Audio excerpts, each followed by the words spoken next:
ఆయన సఫలపరిచే దేవుడు. మన కార్యాలన్నీ, మన పనులన్నీ, మన ఉద్దేశాలన్నీ, మన మనోభీష్టం, మన ప్రార్థనలు సమస్తం కూడా ఆయన సఫలపరిచే దేవుడు అని వాక్యం చెప్తుందండి. సఫలత అనేది హృదయమును తృప్తిపరుస్తుందండి. కోరిక సఫలమైతే ప్రాణం దెబ్బతిల్లుతూ ఉన్నది. కన్నీరు, దుఃఖం కమనీయమైన విందులుగా మారిపోతాయండి పిల్లలు. అంటే సఫలతలో అంత సంతోషం ఉందండి, అంత ఆనందం ఉంది. సఫలపరిచే దేవుడు ఆయన. నిరాశపరిచేవాడు కాదు, నిరుత్సాహపరిచేవాడు కాదు, దుఃఖపెట్టేవాడు కాదు, బాధ పెట్టేవాడు కాదు. ఆయన దేవుని పిల్లల కార్యాలు సఫలపరచడానికి ఇష్టపడే దేవుడు. ఆయన నిన్ను సంతోషపరిచే దేవుడు, నిన్ను ఆనందింపజేసే దేవుడు. ఆయన అలాంటి దేవుణ్ణి మహిమపరుస్తున్నామా? ఘనపరుస్తున్నామా? లోబడుతున్నామా? దేవుని గురించి మనం ఆలోచన చేస్తున్నామా? కీర్తన గ్రంథం 1వ కీర్తన అండి, 3వ వచనం చదువుదాం దయచేసి. అతడు నీటి కాలువల యోరాను నాటబడినదై ఆకు వాడక తన కాలమందు ఫలమిచ్చు చెట్టు వలె నుండును. అతడు చేయదంతయు సఫలమగును. అతడు, ఆమె, వారు చేయదంతయు సఫలమగును. పేదూరు కాదండి, పేదూరు కాదు, సఫలపరిచే దేవుడు అండి. పరిశుద్ధుడైన తండ్రి, చదవబడిన వాక్యాలు దీవించండి. నీ వాక్యం ద్వారా నాతోను, మాతోను, మా అందరితో మీరు మాట్లాడి నీ నామాన్ని బట్టి ఘనత, మహిమ, ప్రభావం తెచ్చుకోండి. యేసు పరిశుద్ధరాముని ప్రార్థన అడుగుతున్నాను తండ్రి, ఆమేన్. దేవుని పిల్లలారా, క్రైస్తవుడు, దేవుని కుమారుడు, దేవుని కుమార్తె, వారు నీటి కాలువల యోరాను నాటబడినప్పుడు, అంటే ఈ పరిశుద్ధ గ్రంథంలో ఉన్న ఏమంటే 66 పుస్తకాలు ఉన్నాయి. పాత నిబంధన, క్రొత్త నిబంధన. ఈ 66 పుస్తకాల్లో కూడా దేవుని పిల్లలు నాటబడిన వారుగా ఉండాలి. నీటి కాలువల యోరాను నాటబడినదై. నాటబడటం వేరు, మొలిసిని కాడే చెట్టు పెరగటం వేరు. పెరిగిన తర్వాత ఆ చెట్టును మళ్ళా పెళ్ళగించి మరొక స్థలంలో నాటబడటం వేరు. ఇక్కడ నాటబడిన చెట్టుగా కనపడుతుంది మనకండి, మొలిసిన చోటనే పెరగలేదండి. ప్రభువు నాటాడు, ఆ చెట్టు నాటాడు. ఆ ఎక్కడ నాటాడు? నీటి కాలువల యోరాను నాటబడినదై అతడు, వారు ఆకు వాడక తన కాలమందు ఫలమిచ్చు చెట్టు వలె ఉంటాడంటండి. ఆకు వాడక తన కాలమందు అంటే దేవుడు మనకిచ్చిన కాలం, అంటే మనకిచ్చిన సంవత్సరాలు. ఎన్ని సంవత్సరాలు అయితే దేవుడు మనకు అనుగ్రహించాడో, 50, 60, 70, 80, 30, 40. ఆయన మనకిచ్చిన కాలంలో ఏం చేయాలన్నాడు వాక్యం? తన కాలమందు ఫలమిచ్చు చెట్టు వల్లే ఉండును. దేవుడు నాకు ఇచ్చిన కాలంలో నేను ఫలించాను. దేవునికి స్తోత్రం. నేను మంచిగా ఉన్నాను, భక్తిగా ఉన్నాను, విశ్వాసం తగ్గిపోలే, నమ్మకం తగ్గిపోలే, ప్రార్థన తగ్గిపోలే, ఆత్మ తగ్గిపోలే, పరిచర్య తగ్గిపోలే, సన్నిధి తగ్గిపోలే. కుటుంబ భారాలు పెరిగిన, బాధ్యతలు పెరిగిన, కుటుంబంలో కష్టాలు వచ్చిన, ఇబ్బందులు వచ్చిన, బలహీనతలు వచ్చిన, భయాలు వచ్చిన, రోగాలు వచ్చిన, ఎన్నొచ్చినా కానీ భక్తి పోలేదు తండ్రి. నా కాలమందు నేను ఫలించుకుంటూ వచ్చా. అది నీ కృప, నీవిచ్చిన కృప. తన కాలమందు ఫలమిచ్చు చెట్టు వలె ఏ రోజు నేను ఎండిపోలే, ఏ రోజు నేను వాడిపోలే, ఏ రోజు నేను ఓడిపోలే. నీకు ఫలాలు ఇవ్వకుండా నేను లే. ప్రతి కాలంలోనూ నేను ఫలించాను ప్రభా, నీ కొరకు ఫలించా, నీ కోసమే బ్రతుకుతూ ఉన్నా. నీ కోసమే ఈ భూమి మీద నిలబడి ఉన్నా, నీ కోసమే ఎదురు చూస్తూ ఉన్నా. ఎందుకంటే ఎప్పుడారా దేవుడు తన పిల్లలకు కాలం ఇచ్చాడు. తన కాలమందు దేవుని పిల్లలు ఫలించే చెట్టు వలె ఉండాలని వాక్యం చెప్తున్నాడు. అలా ఎవరైతే ఉంటారో అతడు చేయనిదంతయు సఫలమగును. అతడు చేయనిదంతయు సఫలమగును. ఎవరు? నీటి కాలువల యారాను నాటబడిన వారు, ఆకు వాడని వారు, ఆచారాలు పద్ధతులు పడిగట్టులో ఎలాంటి వాటిని లేకుండా ఓడిపోకుండా వారు చక్కగా ప్రభు సన్నిధిలో జీవిస్తూ ఆకు వాడక, నిరాశ పడక, నిరుత్సాహపడక, ఏమండి వెనకంజ వేయక పట్టుదలతో తన కాలమందు ఫలమిచ్చు చెట్టు వలె ఉంటూ, అలాంటి వారటండి వారు ఏమి చేసినా కానీ అతడు చేయనిదంతయు సఫలమగును. అతడు ఏం చేసినా సరే, ఏ పని చేసినా సరే, ఏది మాట్లాడినా సరే, ఎక్కడికి వెళ్ళినా సరే, ఏ పని తలపెట్టినా, ఏ పని పూనుకున్నా, ఉద్యోగమైనా, బిజినెస్ అయినా, డ్యూటీ అయినా, వ్యవసాయం అయినా, ఏదైనా సరేనండి, అతడు చేయనిదంతయు కూడా ఏ పని ప్రారంభించినా ఆ పనిలో విజయం, ఆ పనిలో జయం, ఆ పనిలో విడుదల, ఆ పనిలో సంతోషం, ఆ పనిలో అభివృద్ధి, ఆ పనిలో క్షేమం, ఆ పనిలో సమృద్ధి. నా దేవుడు సఫలపరిచే దేవుడు, సిగ్గుపరిచేవాడు కా, విడిచిపెట్టేవాడు అంతకుముందే కాదండి. సఫలపరిచే దేవుడు. ఏ పంట వేసినా ఫలించవలసిందే, ఏ పని చేసినా ముందుకు వెళ్ళవలసిందే, ఏ పని చేసినా అతడు వర్ధిల్లవలసిందే. ఆ పనిలో క్షేమం, ఆ పనిలో లాభం, ఆ పనిలో సంతోషం, ఆ పనిలో ఆనందం వారు అనుభవించవలసిందే పిల్లారా. అది నా దేవుని మహాకృప. అతడు చేయనిదంతయు సఫలమగును. సిస్టర్, నీ చేతితో ఏం చేసినా, మొక్కేసినా కానీ ఎంత చక్కగా ఫలిస్తుందో, ఒక పని ప్రారంభించినా కానీ ఆ పని ఎంత అభివృద్ధి అవుతుందో. బ్రదర్, ఏంటి నీ నీ చేతిలో ఏముంది? దేవుని ఆశీర్వాదం ఉంది, దేవుని అభిషేకం ఉంది, దేవుని రక్తం ఉంది, దేవుని కృప ఉన్నది. నా చేతిని దేవుడు దీవించాడు.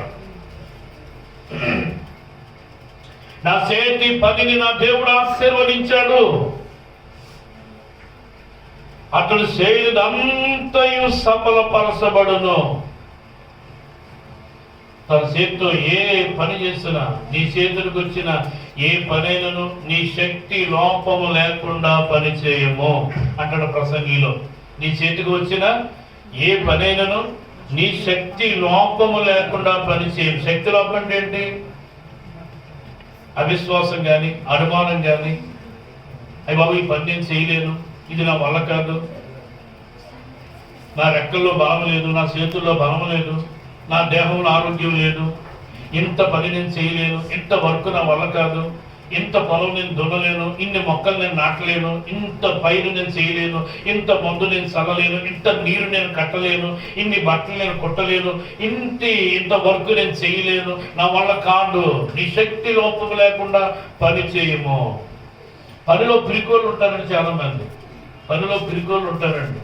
పని దగ్గరికి వెళ్తారు, పని చూస్తారు, అయ్యి బాబోయ్ ఇదంతా నేనే చేయాలా అంటే, విసరగాడు ఎన్ని నేనే సిద్ధపరచాలా, ఇవన్నీ నేనే కుట్టాలా, ఇవన్నీ నేనే పేర్చాలా, ఇవన్నీ నేనే మొయ్యాలా, ఇవన్నీ నేనే సిద్ధపరచాలి. బాబోయ్ డ్యూటీ లేకపోయినా పర్లేదు కానీ ఎంత పని నా వాళ్ళ కదా నాయన, నేను చేయలేను, జీతం తక్కువ, పని ఎక్కువ, నా వద్దు, గుడ్ బై. పిరుకోలు, పనిని చూసి పారిపోయేవారు, పనిని చూసి తప్పించుకునేవారు, పనిని చూసి మానేసిన వారు ఎంతో మంది ఉన్నారు భూమి మీద. చేయటకు నీ చేతికి వచ్చిన ఏ పనిను నీ శక్తి లోపం లేకుండా పని చేయాలి. శక్తిలో లోపం ఉండకూడదు, మనసులో లోపం ఉండకూడదు, ఆలోచనలో లోపం ఉండకూడదండి, ఉద్దేశంలో లోపం ఉండకూడదండి, పిరికితనం ఉండకూడదండి. పని పూనుకున్నప్పుడు చేయాలి. అతను చేయనిదంతయు సఫలపరచబడును. చూడండి, ఆదికాండంలో ఒక మాట చూపిస్తాను మీకు. ఆదికాండం 39వ అధ్యాయం. మనకు తెలిసిన భక్తుడు 3వ వచనం చూడండి. యెహోవా అతనికి తోడై ఉండునని, యెహోవా అతనికి తోడై ఉండునని, అతడు చేసినదంతయు, యెహోవా అతనికి తోడై ఉండునని, అతడు చేసినదంతయు అతని చేతిలో యెహోవా సఫలము చేసినని అతని యజమానుడు చూశాడు. చూడండి, యెహోవా ఈ అబ్బాయికి తోడై ఉన్నాడు. దేవుడు ఈ అబ్బాయికి తోడై ఉన్నాడు. నేను చూస్తున్నాను వచ్చిన కానించి, నా కోటలోకి వచ్చిన కాంచి నేను చూస్తున్నాను. అతని మాటలోను, అతని ప్రవర్తనలోను, అతని చూపులోను, అతని పనిలోను, అతని విధేయతలోను, అతని నమ్మకలోను, అతని యొక్క పరిస్థితులు, అతని జీవితంలో ఈ అబ్బాయికి దేవుడు తోడుగా ఉన్నాడు. దేవుడు తోడుగా ఉంటేనే ఇలా మాట్లాడతాడు. దేవుడు తోడుగా ఉంటేనే ఇలా ప్రవర్తిస్తారు. దేవుడు తోడుగా ఉంటేనే ఇలా మసులుతారు. దేవుడు తోడుగా ఉంటేనే ఇలా పని చేస్తారు. చేస్తారు బ్రదర్, తండ్రి తల్లి. దేవుడు తోడై ఉంటే మన పనుల్లో మార్పు కనపడుతుందండి, మన మాటల్లో మార్పు కనపడుతుంది, మన ప్రవర్తనలో మార్పు కనపడుతుంది. ఏమండి, మన పరిస్థితుల్లో మార్పు కనపడుతుంది. దేవుడు తోడుగా ఉంటే నువ్వు వేరుగా ఉంటావు. నీ పరిస్థితి వేరు, నీ పద్ధతే వేరుగా ఉంటుంది, నీ పడిగట్టే వేరుగా ఉంటుంది, నీ వైఖరి వేరుగా ఉంటుంది. నేను చూస్తే ఆనందం కలుగుతుంది, సంతోషం కలుగుతుంది. ఇంకా నీతో గడపాలనిపిస్తుంది, ఇంకా నీతో మాట్లాడాలనిపిస్తుంది, ఇంకా నీతో ముచ్చటించాలనిపిస్తుంది. దేవుడు నీకు తోడై ఉంటే నీ బ్రతుకే వేరుగా ఉంటుంది. దేవుని బిడ్డలారా, యోసేపుకి దేవుడు తోడుగా ఉన్నాడు. ఐగుప్తుడు అన్యుడు యోసేపుని చూసి మురిసిపోతున్నాడు. నిజంగా ఎంత ఆనందం అంటే, యోసేపుని విడిచిపెట్టలేకపోతున్నాడు. ఈ వాక్యంలో చూడండి, యెహోవా అతనికి తోడై ఉండునని, అతడు చేసినదంతయు అతని చేతిలో దేవుడు సఫలం చేస్తున్నాడు. అతను చేసే పని, ప్రతి పని కూడా పొలంలో చూశాడు. పొలం బాగుందండి. పాడి దగ్గరికి వెళ్ళాడు, పాడిని చూశాడు, పాడి అద్భుతంగా ఉందండి. ఆయన మనుషుల్లో చూశారు, మనుషులు చక్కగా మార్పులోకి వచ్చారండి, క్రమంగా పనిచేస్తున్నారండి. యోసేపు చేసే ప్రతి పని, ఆ పనిలో మనుషులు బాగున్నారు, పంట బాగుంది, పాడి బాగుంది, పొలాలు బాగున్నాయి, ఇల్లు బాగున్నాయి, పనివారు బాగున్నారు. ఏమండి, అందరూ బాగున్నారు. యోసేపు ఎక్కడైతే అడుగు పెట్టాడో ఆ ప్రాంతం బాగుంది. ఏ జనాంగం దగ్గరికి వెళ్ళి మాట్లాడాడో ఆ జనాంగం బాగున్నా. అతను చేసే ప్రతి పని దేవుడు సఫలం చేస్తూ వస్తున్నా. ఎవరు నిరాశగా లేరు. ఏ పాడి ఈసుపోలే, ఏ పంట నాశనం కాలేదు. అంటే ఏంటి పరిస్థితి? దేవుడు అబ్బాయికి తోడుగా ఉన్నా. దేవుడు నీకు తోడుగా ఉంటే నీకేం కా, నువ్వు ఎక్కడికి వెళ్ళినా జయమే నీకు, ఏ పని చేసినా విజయమే నీకు, ఏ మాట్లాడినా విజయమే నీకు. దేవుడు తోడుగా ఉంటే నువ్వు చేసే ప్రతి పని సఫలపరుస్తాడు. యోసేపు తోడుగా ఉన్నాడు. ఏమండి, అతను చేసినదంతయు అతని చేతిలో యెహోవా సఫలము చేసెను. నీ చేతికి ఇచ్చిన ప్రతి పని కూడా ఎంత నమ్మకంగా చేస్తున్నావు యోసేపు. ఎంత భారం ఉందో నీకు, ఎంత బాధ్యత ఉందో నీకు, ఎంత ఓపిక నీకు, ఎంత ఓర్పు నీకు, ఎంత సహనం నీకు, ఎంత విధేయత నీకు, ఎంత వినయము నీకు. నాకు ఆశ్చర్యం. ఒక అన్యుడు ఒక క్రైస్తవుడు గురించి చెప్తున్నాడండి. ఒక అన్యుడు క్రైస్తవుడు చేసే ప్రతి పని చూస్తున్నాడండి. యోసేపుకు అప్పగించిన ప్రతి పని పరిశీలించాడు. ఈ పరో, ఈ యొక్క ఐగుప్తీయుడు, ఐగుప్తులో వాక్యం లేదు, ఐగుప్తులో మందసం లేదు, ఐగుప్తులో ప్రార్థన లేదు, ఐగుప్తులో దేవుడు లేదు. ఐగుప్తీయులు దేవుడు అంటే ఎవరో తెలియదు. పరోకు తెలియదు, అతని సైన్యానికి తెలియదు, అతని రాజ్యానికి తెలియదు. దేవుడు అంటే వారికి తెలియదు. దేవుడు లాంటి మనిషి వెళ్ళాడు ఐగుప్తుకి. దేవుని కార్యాలు కనపరుస్తూ ఉన్నా, దేవుని ప్రేమను తెలియజేస్తూ ఉన్నా, దేవుడు పని ప్రారంభిస్తే ఎలా అభివృద్ధి అవుతుందో చూపిస్తూ ఉన్నా, దేవుని పిల్లలు అడుగు పెడితే ఆ ప్రాంతం ఎలా మారిపోతుందో చూపిస్తూ ఉన్నా, దేవుని కుమారుడు, దేవుని పిల్లలు ప్రజల మధ్యకి వెళితే ప్రజలు ఎలా మారుతున్నారో చూపిస్తూ ఉన్నా. అతడు చేసినదంతా కూడా సఫలపరచబడును యజమానుడు చూసినప్పుడు. ఈ అబ్బాయి చేతిలో పని దేవుడు సఫలం చేశాడని చూశాడండి, స్పష్టంగా చూశాడు. యోసేపు చేతిలో పని సఫలం అవడానికి కారణం ఏంటంటే యోసేపుకు దేవుడు తోడుగా ఉన్నాడు. నీకు తోడుగా ఉన్నాడా? మీ ఆయన నీకు తోడుకుంటే సరిపోతుంది. ఇంకా బయటికి లోపలికి వచ్చినప్పుడు మా ఆయన నాకు తోడుకుంటే చాలండి, ఇంకెప్పుడు అక్కర్లేదు, మా ఆయన ఉంటే చాలు, ఇంకెప్పుడు అక్కర్లేదు అంటది ఒక చేస్తాడు. ఒక బ్రదర్ అంటాడు, మా మిస్సెస్ ఉంటే చాలండి, నాకు ఇంకెప్పుడు అక్కర్లేదండి, నా పిల్లలు మా మిస్సెస్, నేను అంటే చా. ఒక పిల్లలు అంటారు, మా డాడీ మా మమ్మీ ఉంటే చాలు, ఇంకెప్పుడు అక్కర్లేదు మాకు.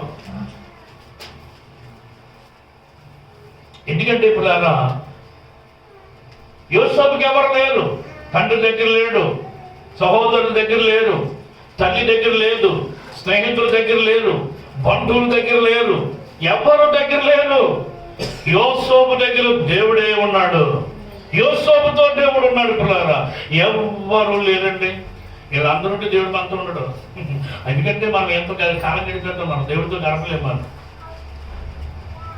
ఎందుకంటే యోసేపుతో దేవుడు ఉన్నాడు. దేవుడు ఉన్నాడని ఐగుప్తు రాజు చూశాడు. పిల్లారా, ఒకరోజు గెరారులో ఇస్సాకు ఉన్నప్పుడు, ఏమంటే గెరారు రాజు అబీమెలెకు తన పరివారు ఇస్సాకుతో దేవుడు ఉన్నాడని చూశారండి.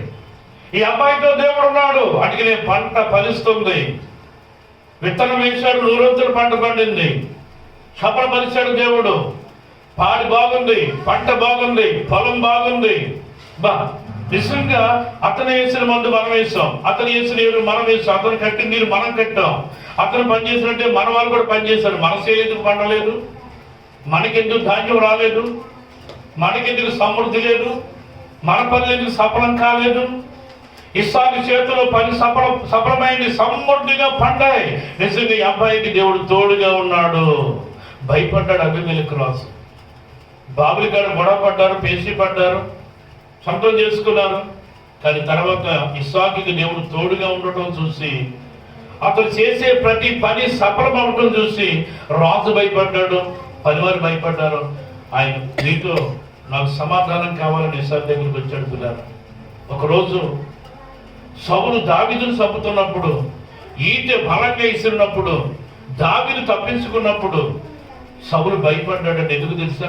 దావీదుకి దేవుడు తోడుగా ఉన్నాడు కనుక ఈ ఖడ్గము తన పేక తెగలేదు, తన శరీరాన్ని చేల్చలేదు. కానీ నేను గురి తప్పకుండా వేశాను, కానీ గురి తప్పిపోయింది. అది బ్రతికి బయటపడ్డాడంటే సామాన్యమైన వాడు కాదు దావీదు. దావీదుకి దేవుడు తోడుగా ఉన్నాడండి. సౌలు భయపడ్డాడు దావీదుకి. అబీమెలెకు రాజు ఇస్సాకుకు భయపడ్డాడు. ఫరో యోసేపుకు భయపడ్డాడు. ఎందుకో తెలుసా? దేవుడు తోడుగా ఉన్నాడు కనుక. దేవుడు తోడుగా ఉంటే నువ్వేం చేసినా సఫలమవుతా, నువ్వేం మాట్లాడినా ఫలిస్తా ఉంటా, నువ్వెక్కడికి వెళ్ళినా విజయాన్ని పొందుతావు, జయాన్ని పొందుతావు, కార్యాలు చూస్తావు, దేవుని అద్భుతాలు చూస్తావు, దేవుని ఆశ్చర్యమైన కార్యాలు చూస్తావు.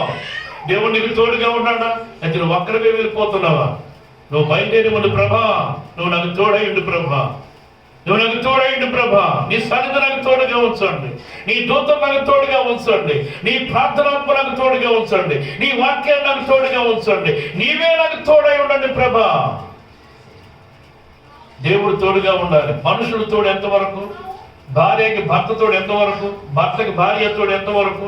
తల్లిదండ్రులకు పిల్లలతో ఎంతవరకు? పిల్లలు తల్లిదండ్రులతో ఎంతవరకు? స్నేహితులతో ఎంతవరకు? బంధువులతో ఎంతవరకు? కొద్ది కాలమే ఈ తోడు. కానీ దేవుడు శాశ్వతమైన వాడు. మనుషులు నీతో వచ్చినట్టుగా, ఏమండి, దేవుడు నీతో వచ్చినట్టుగా మనుషులు నీతో రా. దేవుడు నీతో నడిచినట్టుగా మనుషులు నీతో నడవలేరు. దేవుడు నీతో ప్రయాణం చేసినట్టుగా మనుషులు నీతో ప్రయాణం చేయలేరు. నీ మాటలు దేవుడు విన్నట్టుగా మనుషులు వినరు. దేవుడు నీకు చేసినట్టుగా మనుషుడు చేయలేడు. దేవుడు వాక్యం చెప్తుందండి, అతడు చేసినదంతా అతని చేతిలో సఫలమవుతాయి. ఐగుప్తుడు ఎప్పుడైతే చూస్తాడో చూడండి, యోసేపు మీద అతనికి కటాక్షము కలిగిన గనుక అతని యొద్ద పరిచర్య చేయువాడాయన, మరియు అతడు తన ఇంటి మీద విచారణకర్తగా అతను నియమించి తనకు కలిగినదంతయు అతని చేతికి అప్పగించెను. చూసారండి, ఎప్పుడైతే యోసేపుకు దేవుడు తోడుగా ఉన్నాడో అతని చేతిలో ప్రతి పని ఎప్పుడైతే సఫలం చేస్తున్నాడు దేవుడు, అతన్ని చూసిన వెంటనే యోసేపు మీద అతనికి కటాక్షము కలిగిన కనుక అతని యొక్క పరిచయం చేయవాడు ఆయన. మరియు అతడు తన ఇంటి మీద విచారణకర్తగా అతను నియమించి తనకు కలిగినదంతయు కూడా అతని చేతికి అప్పగించిన. అతడు తన ఇంటి మీదను తనకు కలిగిన అతడి మీదను అతని విచారణకర్తగా నియమించిన కాలం మొదలుకొని యెహోవా యోసేపు నిమిత్తం ఐగుప్తు ఇంటిని ఆశీర్వదించును. యెహోవా ఆశీర్వాదం ఇంటిలోనేమి పొలములోనేమి అతనికి కలిగిన సమస్తం మీదను ఉండెను. తనకి కలిగినదంతయు యోసేపు చేతికి అప్పగించాడు. పిల్లరా, ఎంత ఆనందమో చూడండి. నీ చేతిలో పని సఫలమవుతున్నప్పుడు, నీ ఉద్యోగం సఫలమవుతున్నప్పుడు, నీ డ్యూటీ సఫలమవుతున్నప్పుడు, నువ్వు ఆఫీసులో చేస్తున్న నీ పని నీ యజమానుడు చూస్తున్నప్పుడు, నీ కంపెనీలో నువ్వు చేస్తున్న పని నీ యజమానుడు చూస్తున్నప్పుడు, నీ ఇంటిలో నువ్వు చేస్తున్న పని నీ యజమానుడు చూస్తున్నప్పుడు, నీ స్నేహితుల్లో నువ్వు చేస్తున్న పని నీ స్నేహితులు చూస్తున్నప్పుడు, నీ బంధువుల్లో నువ్వు చేస్తున్న పని నీ బంధువులు చూస్తున్నప్పుడు, ఆ పని సఫలపరచబడుతున్నప్పుడు నువ్వు ఒక దీవెనకరమైన కుమార్తెవని, నువ్వు దీవెనకరమైన కుమారుడు అని, దీవెనకరమైన తండ్రి అని, దీవెనకరమైన తల్లివని, దేవుని ఆశీర్వాదం నీలో ఉందని, దేవుని అభిషేకం నీ పైన ఉందని, ఆయన రక్తం నీలో ఉందని, నా ప్రభువు నీకు తోడుగా ఉన్నాడని నిజంగా లోకం గుర్తించాలి. దేవుడు నీకు తోడై ఉన్నాడని మీ ఆయనకి తెలవాలి, అర్థం కావాలి. దేవుడు నీకు తోడుగా ఉన్నాడని నీ భార్యకి తెలవాలి, నీ పిల్లలకు తెలవాలి. తోడుగా ఉన్నట్టుగా మనం ఉంటున్నామా? దేవుడు తోడుగా ఉంటే ముందే చెప్పారు, మన పరిస్థితులన్నీ మారిపోతాయి. ప్రభువుని పిల్లారా, యోసేపుకు దేవుడు తోడై ఉన్నాడు కనుక అతని పనంతా కూడా దేవుడు సఫలపరుచుకుంటూ వచ్చాడు. ఒకసారి యాకోబు అన్నాడంటే లాభాలతోటి, లాభానా నా దేవుడే నాకు తోడై లేకపోతే నన్ను ఒట్టి చేతులతోనే పంపించేది. నువ్వు నేను కష్టపడ్డాను, నేను రాకమును కొంచెమే నీకు ఆస్తి ఐశ్వర్య గొర్రెలు పంట పాడి, నేను వచ్చిన తర్వాత నీ పాడ అభివృద్ధి అయింది, నీ పంట అభివృద్ధి అయింది, నీ పశువుల అభివృద్ధి అయింది, నీ వెండి బంగారాల అభివృద్ధి అయింది. ఆలోచించు. అయినా నా జీవితం 10 మార్లు మార్చేశావు, అయినా నేను బాధపడలే. అయినా చలికి తలిశాను, ఎండకెండాను, వానకి తలిశాను, చలికి వణుకాను, ఆకలితో ఉన్నాను, గొర్రెలు చచ్చిపోయినా కానీ ఆ నష్టం నేను పెట్టుకున్నాను. నీకే నష్టం చేకూర్చలేదు, నీకెటువంటి ఇబ్బంది చేకూర్చలేదు. దేవుని తోడుకున్న మనుషులు ఎవరికి నష్టాన్ని చేకూర్చరండి, ఎవరిని బాధ పెట్టరు, ఎవరిని దుఃఖ పెట్టరు, ఎవరిని నిరాశ పెట్టరు, ఎవరిని నిరుత్సాహం పెట్టరు, ఎవరిని ఏడ్పించరండి. దేవుడు తోడుగా ఉన్న మనుషులు వాళ్ళన్నా ఏడుస్తారు తప్ప, వాళ్ళన్నా ఇబ్బంది పడతారు తప్ప, వాళ్ళన్నా ఇరుకులో పడతారు తప్ప, వాళ్ళన్నా శ్రమలో పడతారు తప్ప, వాళ్ళన్నా బాధలు అనిపిస్తారు తప్ప తోటి వారిని మాత్రం బాధ పెట్టరండి. దేవుడు తోడుకున్న మనుషుల్లో ఆ అభిషేకం ఉంటుంది పిల్లరా, ఆ ఓర్పు ఉంటుందండి, ఆ సహనం ఉంటుంది పిల్లరా. లాభాన్ని బాధపెట్టలేదు కానీ లాభాల కోసం, అతని ఆస్తి కోసం యాకోబే నష్టపరుచుకున్నాడు పిల్లరా. అయినా జీవితం 10 మార్లు మార్చేవే. దేవుడు నాకు తోడై ఉండకపోతే కనుక నన్ను ఒట్టి చేతులతోనే పంపేది. నువ్వు రాత్రి నా దేవుడు నేను గడ్డించాడు కనుక మేము ఈరోజు ఇలాగున్నాం అంటాడు పిల్లరా. దావీదు అంటాడండి, దేవుడు నాకు తోడై లేకపోతే మనుషులు ప్రాణంతోనే మింగేస్తారు మనల్ని. దేవుడు తోడుగా లేకపోతే మనకి ఈ మనుషులు ప్రాణంతోనే మింగేస్తారండి. ఏం చేస్తారో తెలియదు, ఎలా చేస్తారో తెలియదు, ఎలాగా హింసిస్తారో తెలియదు పిల్లలు. దేవుడు తోడుగా ఉంటే నువ్వు చేసే ప్రతి పని సఫలమవుతుంది. మరణాన్ని నుండి తప్పిస్తాడు దేవుడు, నువ్వు చేసే పని అభివృద్ధి పరుస్తాడు దేవుడు, శత్రువుల మధ్య స్నేహం కలుపుతాడు దేవుడు, సమాధానం కలుపుతాడు దేవుడు, గొప్ప విజయాన్ని ఇస్తాడు దేవుడు. నువ్వు నీటి కావుడు ఎవరైనా నాటబడిన తల్లిగా తండ్రిగా ఉండాలి, ఆకు వాడక ఫలమిచ్చే చెట్టు వలె ఉండాలి. అలా ఉంటే నువ్వు చేసే ప్రతి పని సఫలమవుతుంది పిల్లలు. యోసేపు చేసే ప్రతి పని సఫలమైంది. అంతేకాదు కీర్తన గ్రంథం చూడండి 20 అధ్యాయం, కీర్తన గ్రంథం 20 అధ్యాయం. ఓకే, 4వ వచనం. నీ కోరికను సిద్ధింపజేసి నీ ఆలోచన యావత్తును సఫలపరుషునుగాక. ఇక్కడ దావీదు ఏం ప్రార్థన చేశాడంటే, నీ కోరికను సిద్ధింపజేసి నీ ఆలోచన యావత్తును సఫలపరుషునుగాక. నీ కోరికను సిద్ధింపజేసి, మనిషికి ఎన్నో కోరికలు ఉంటాయి, ఎన్నో ఆలోచనలు ఉంటాయి. ఇప్పుడు కోరిక లేని మనిషి లేదు, ఆలోచన లేని మనుషులు లేదు పిల్లలు. వాక్యం చెప్తుందండి, నీ కోరికను సిద్ధింపజేసి నీ ఆలోచన యావత్తును. దేని గురించి నీ ఆలోచన? దేవుని ఆలోచన మన ఆలోచన అయితే ఎంత బాగుంటుందండి. ఆలోచించండి, దేవుని ఆలోచన మన ఆలోచన అయితే ఎంత బాగుంటుందో ఆలోచించండి. నా దేవుని ఆలోచన, నా ఆలోచన ఒక్కటే. నా ఆలోచన, నా దేవుని ఆలోచన ఒక్కటే అనే పిల్లలు దేవుడికి కావాలి. నేనేమి ఆలోచన చేస్తానో నా కుమారుడు కూడా అదే ఆలోచన చేస్తాడు అంటాడు దేవుడు. కూడా నేనేమి ఆలోచన చేస్తానో నా కుమార్తె కూడా అదే ఆలోచన చేస్తుంది అంటాడు దేవుడు. అనాగ దేవుడు. కానీ మన ఆలోచనలు అలా ఉంటాయండి. మన ఆలోచన తెల్లవారు లేస్తే శరీరం కోసమే, ఈ ఇంటి కోసమే, ఈ బ్రతుకు కోసమే, ఈ మనుగుడు కోసమే నడుపులారా. తెల్లవారు లేచి మొదలుకొని మరలా నిద్ర చేరే వరకు ఇదే ఆలోచన, ఇదే తలంపులు, ఇదే చింత, ఇదే సివుక్కు, ఇదే దిగులు, ఇదే బాట, ఇదే ఆలోచన. తిన్నదే ఆలోచన, తాగినదే ఆలోచన, పండుకున్నదే ఆలోచన, లేచినదే ఆలోచన. దేని గురించి? భౌతిక సంబంధమైన కార్యాల గురించా? లోక సంబంధమైన పరిస్థితుల గురించా? నీ కోరికను సిద్ధింపజేసి నీ ఆలోచన యావత్తును సఫలపరుస్తాను అంటున్నాడు ఆయన. దేవుని పిల్లలు ఆలోచన చక్కగా ఉండాలి. నీ ఆలోచన ఏంటో దేవుడికి తెలవాలి. నీ ఆలోచన స్వార్థం ఉండకూడదండి, స్వలాభం ఉండకూడదు, లోకం ఉండకూడదు, లోకాసులు ఉండకూడదు, భోగాలు ఉండకూడదు, భోగేచ్చులు ఉండకూడదు. నీ ఆలోచన దేవుని ఆలోచనకి సరిపోవాలి. ప్రభువుని నడుపులారా, నీ ఆలోచనలు ఆత్మీయంగా ఉండాలి, ఆత్మీయ అంతస్తుల్లో ఉండాలి. నీ ఆలోచన పైనే ఉండాలి, కింద కాదు. ఆయన అంటాడు యేసుప్రభువు, నా రాజ్యాన్ని నా నీతిని మొదట వెతకండి, అప్పుడు అవన్నీ. ఏవన్నీ? నువ్వేం ఆలోచన చేస్తున్నావో, ఏం సఫలం కావాలనుకుంటున్నావో, ఎలా వర్ధిల్లాలనుకుంటున్నావు, ఎలా అభివృద్ధి పొందాలనుకుంటున్నావో, నా ద్వారా నువ్వేం పొందుకోవాలనుకుంటున్నావో అన్నీ నీకు నేను ఇస్తానంటాడండి. ఎందుకు సిద్ధపడతారు? భోజనం కోసం ఎందుకు నీకు చింత? నీళ్ళ కోసం ఎందుకు నీకు చింత? వస్త్రం కోసం ఎందుకు నీకు చింత? కాకులు చూడు, వాటిని పోషిస్తున్నాను, దరిసి లేదు, కొట్టి లేదు, విత్తవు, కోయి బడవు, వాటిని నేను పోషిస్తున్నానే, పక్షుల కంటే మీరు శ్రేష్ఠులు అన్నాడు ఆయన. ఈ పువ్వులు చూడు ఎలా అలంకరించబడుతున్నాయో, వాటి రంగు, వాటి అందం, వాటి రూపం, వాటి వాసన, వాటి పరిమళం ఎంత బాగున్నాయి చూడు. సులభాలు కూడా వీటిలో ఒకటి దాని వాళ్ళకి కూడా అలంకరింపబడలేదు. వీటికంటే శ్రేష్ఠులు కాదా మీరు? నేను మిమ్మల్ని అలంకరించలేనా? వీటికంటే గొప్ప వాళ్ళగా నేను చేయలేనా? దేవుని ఆలోచన అండి. వాటి కోసం ఆలోచించండి ఒకసారి.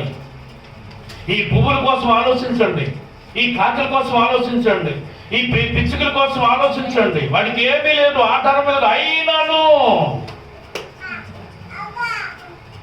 పొలం లేకపోయినా, పొలం దున్నకపోయినా, అయినను వెట్టకపోయినా, అయినను పంట పండకపోయినా, అయినను కొట్టు లేకపోయినా, అయినను గార్డెన్ లేకపోయినా, అయినను నేను వాటిని పోషిస్తున్నాను కదా, వాటిని నేను సఫలపరుస్తున్నాను కదా.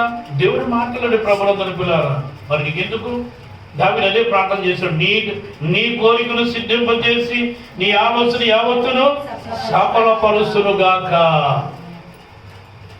ఈ ఆలోచన యావత్తు కూడా సఫలపరుస్తునుగాక. దేవుని పిల్లల ఆలోచన యావత్తు కూడా సఫలపరుస్తాడండి. ఎప్పుడు సఫలపరుస్తాడు? ఏమండి, నీవు దేవుని గురించి ఆలోచన చేస్తున్నప్పుడు, దేవుని పని గురించి ఆలోచన చేస్తున్నప్పుడు, దేవుని కార్యాల గురించి ఆలోచన చేస్తున్నప్పుడు, దేవుని మహిమ గురించి ఆలోచన చేస్తున్నప్పుడు, దేవుని జ్ఞానం గురించి ఆలోచన చేస్తున్నప్పుడు నీ ఆలోచన యావత్తు కూడా సఫలపరుస్తాడు ఆయన. బిడ్డ, నిజంగా ఈ టైంలో నువ్వు రెస్ట్ తీసుకోవాలి, నువ్వు నిద్రపోవాలి. అయినా నువ్వు నిద్రపోతలేదు, నా గురించి ఆలోచన చేస్తున్నావు. ఇది నీకు భోజనం చేసే టైం, అయినా భోజనం చేయట్లేదు, నా గురించి ఆలోచన చేస్తున్నావు. ఇది నువ్వు బయటికి వెళ్ళే టైం, అయినా నువ్వు బయటికి వెళ్ళట్లేదు, నా గురించి ఆలోచన చేస్తున్నావు. అంటే నువ్వు లేచినా, కూర్చున్నా, నడిచినా, పట్టుకున్నా, నీ ఆలోచన, నీ తలంపులు నా పైన ఉన్నాయి, నా ఇంటి పైన ఉన్నాయి, నా కార్యాల పైన ఉన్నాయి. నీ ఆలోచన యావత్తు కూడా నేను సఫలపరుస్తాను బిడ్డ. ఏమండి, మన గురించి ఆలోచించే దేవుడు మనకు ఉన్నాడండి. దేవునికి స్తోత్రం, హల్లెలూయా. మన గురించి మనం ఆలోచించుకుంటే కొన్ని జరగవచ్చు, కొన్ని జరగకపోవచ్చు పిల్లరా. కానీ దేవుడు మన గురించి ఆలోచన చేస్తే కనుక నీ ఆలోచన యావత్తు కూడా సఫలపరచబడును. ఏంటి మన ఆలోచనలు? ఎన్నో ఉంటాయి. ప్రభా, నేను కాస్తంత అభివృద్ధి పొందాలని ఆయన అభివృద్ధి పొందుతావు.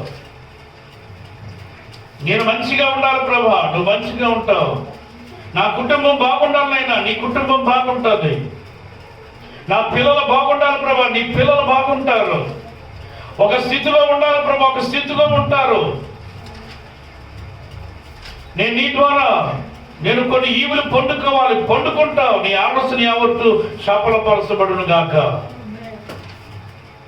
దేవునితో మనం ఉన్నప్పుడు, ఆయన మనకు తోడుగా ఉన్నప్పుడు మన పదే కాదండి, మన ఆలోచన కూడా సఫలపరిచే దేవుడు మనకు ఉన్నాడు పిల్లరా.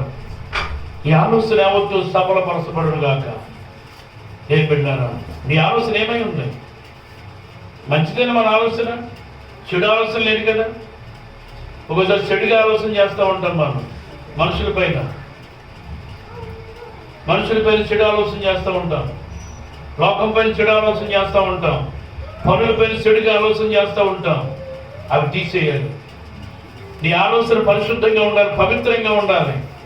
నువ్వు మంచి వాటిని ఆలోచన చేయాలి. యానుండి రేపు వెళ్ళిపోయే వాటి గురించి ఆలోచించొద్దండి. ఈవేళ మన ముందు కనపడి రేపు మాయమైపోయే వాటి గురించి ఆలోచించొద్దు పిల్లరా. నిత్యమైన గురించి ఆలోచించండి.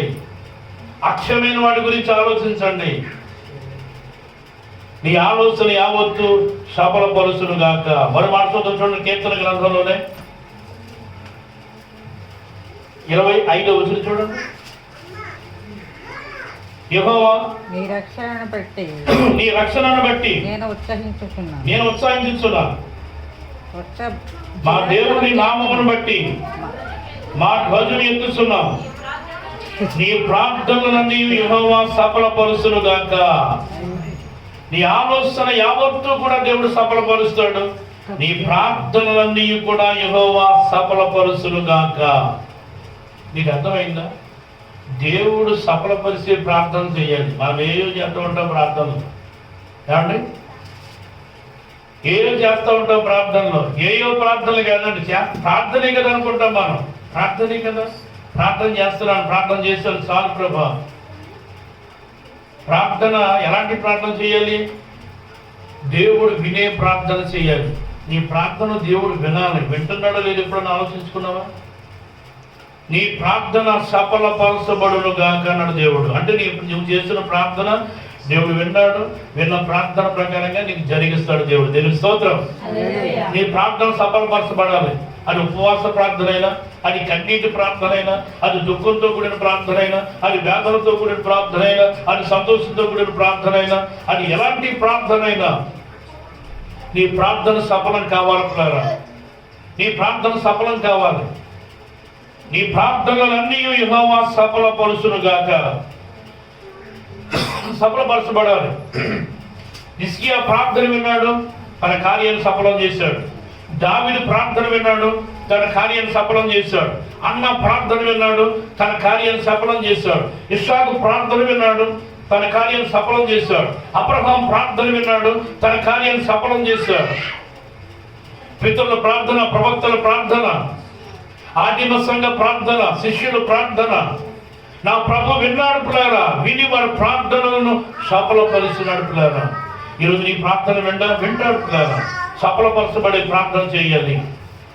నీ ప్రార్థనకు దేవుడు సమాధానం ఇవ్వాలి, జవాబు ఇవ్వాలి. ఆయన ఇచ్చేవాడు. నీతిమంతులు చేయ ప్రార్థనల వైపు నా సేవలు పరిగెత్తను అన్నాడండి. వాళ్ళకి ధైర్యం ఏంటండి? నీకు ధైర్యం దేని బట్టి వస్తుంది చెప్పండి? దేవుని పిల్లలకు ధైర్యం ఏంటండి? దేవుని పిల్లలకు ధైర్యం ఎక్కడి నుంచి వస్తుంది? దేని బట్టి వస్తుంది? బలం ఉందనా? ఆరోగ్యం ఉందనా? ఆస్తి ఉందనా? ఐశ్వర్యం ఉందనా? మంచి ఉద్యోగం ఉందనా? మంచి పిల్లలు ఉన్నారనా? మంచి ఆదాయం ఉందనా? ఏంటి నీ ధైర్యం? బ్యాంకులో డబ్బు ఉందనా? యోహాను అన్నాడు చూడండి, మొదటి యోహాను 5వ అధ్యాయం 14 వచనం చదువుతాను చూడండి. మొదటి యోహాను 5వ అధ్యాయం 14 వచనం అండి. ఆయనను బట్టి ఆయనను బట్టి మనకు కలిగిన ధైర్యం ఏదనగా ఆయన చిత్తానుసారంగా మనం ఏది అడిగినను ఆయన మన మనవి ఆలకించుటనున్నదియే మన ధైర్యము. దేవునికి స్తోత్రం. హల్లెలూయా. చూసారా పిల్లరా, మనం ఏది అడిగినాను మనకు కలిగిన ధైర్యం ఏంటంటే మనం ఏది అడిగినా ఆయన చిత్తానుసారంగా మనం అడుగుతున్నాము కనుక.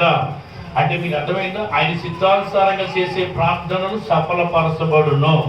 ఏ ప్రార్థన అంటే ఆయన చిత్తానుసారంగా ప్రార్థన చేయాలి, కానీ మన చిత్తానుసారంగా ప్రార్థన చేస్తూ ఉంటాం. పట్టుకున్న దానికి మూడే కాళ్ళు. మనం అడిగింది అడుగుతూ ఉంటాం, కోరిందే కోరుతూ ఉంటాం. ఇస్తావా సత్తావా, ఇస్తావా సత్తావా, ఇస్తావా సత్తావా. నేను ఇచ్చేదాకా నేను వదిలిపెట్టను ప్రభా. ఆయన చిత్తానుసారమైన ప్రార్థనలు మనం చేయాలి పిల్లలు. మనకేం కావాలో ఆయనకి తెలుసు, మనకి ఎవరు కావాలో ఆయనకి తెలుసు, ఏది కావాలో ఆయనకి తెలుసు, ఎటైనా ఏది ఇవ్వాలో మనకి ఆయనకి తెలుసు పిల్లలు. మనకు కలిగిన ధైర్యం ఏదనగా, లోకాన్ని బట్టి నాకు ధైర్యం లేదు ప్రభా, నా స్నేహితులను బట్టి నాకు ధైర్యం లేదు, నా బంధువులను బట్టి నాకు ధైర్యం లేదు, నా కుటుంబాన్ని బట్టి నాకు ధైర్యం లేదు, నా ఉద్యోగాన్ని బట్టి నాకు ధైర్యం లేదు, నా సంపాదన బట్టి నాకు ధైర్యం లేదు. నిన్ను బట్టి నాకు ధైర్యం. నేను ఏది అడిగినా, నీ చిత్తానుసారంగా ఏది అడిగినా అది సఫలపరిచే దేవుడు నీవు. అది సఫలపరిచే దేవుడు. నేను ఏది అడిగినా ఎవరెవరు. ఒకసారి నువ్వు అడిగిన భర్త ఇవ్వకపోవచ్చు, నువ్వు అడిగిన భార్య కూడా ఇవ్వకపోవచ్చు, నువ్వు అడిగిన పిల్లలు కూడా ఇవ్వకపోవచ్చు, నువ్వు అడిగిన తల్లిదండ్రులు కూడా ఇవ్వకపోవచ్చు, నువ్వు అడిగిన నీ స్నేహితులు కూడా ఇవ్వకపోవచ్చు. కానీ దేవుడిని అడిగిన దేవుడు ఇస్తాడండి. దేవుడిని అడిగితే దేవుడు ఇస్తాడండి పిల్లరా. ఆయన చిత్తానుసారంగా నేను ఏది అడిగినాను అది నేను పొందుకుంటున్నాను. అదే నాకు ధైర్యం, అదే నాకు ధైర్యం. ఆరోగ్యం లేదు, ఆరోగ్యం ఈ ప్రభు ఆరోగ్యం ఇస్తున్నాను. డబ్బు లేదు, డబ్బు లేని ప్రభు అంటే నాకు డబ్బులు ఇస్తున్నావు, పోషణ ఇస్తున్నావు. అదే నాకు ధైర్యం. ఇల్లు ఇస్తున్నావు, వాహనం ఇస్తున్నావు, ఆరోగ్యాన్ని ఇస్తున్నావు, ప్రార్థనాత్మలు ఇచ్చావు, వాక్యాన్ని ఇచ్చావు, సన్నిధిని ఇచ్చావు, సేవకుని ఇచ్చావు, సంఘాన్ని ఇచ్చావు. అదే నా ధైర్యం. కొంతమందికి లోకమే ధైర్యం అండి. వారి బలమే వారికి ధైర్యం, వారి పనే వారికి ధైర్యం, వారి ఉద్యోగమే వారికి ధైర్యం, వారి దగ్గర ఉన్న మనుషులే వారికి ధైర్యం. ఏంటంటే ఇలాంటి ధైర్యాలు ఎంతకాలం ఉంటాయండి? ఈ ధైర్యం నీకు ఎంతకాలం ఉంటే ఎంతకాలం ధైర్యపరుస్తాయి నిన్ను. దేవుణ్ణి ధైర్యంగా పెట్టుకోవాలి, ప్రార్థనాత్మనే ధైర్యంగా పెట్టుకోవాలి, ఆయన ఆలోచనే ధైర్యంగా పెట్టుకోవాలి పిల్లరా. అలాంటి ధైర్యము నీకున్నప్పుడు నీ పనంతా కూడా నీ ప్రార్థనలో ఆయన సఫలపరుచునుగాక. నెహెమ్యా గ్రంథం 2వ అధ్యాయం 20వ వచనం చదువుతాం చూడండి. నెహెమ్యా 2:20.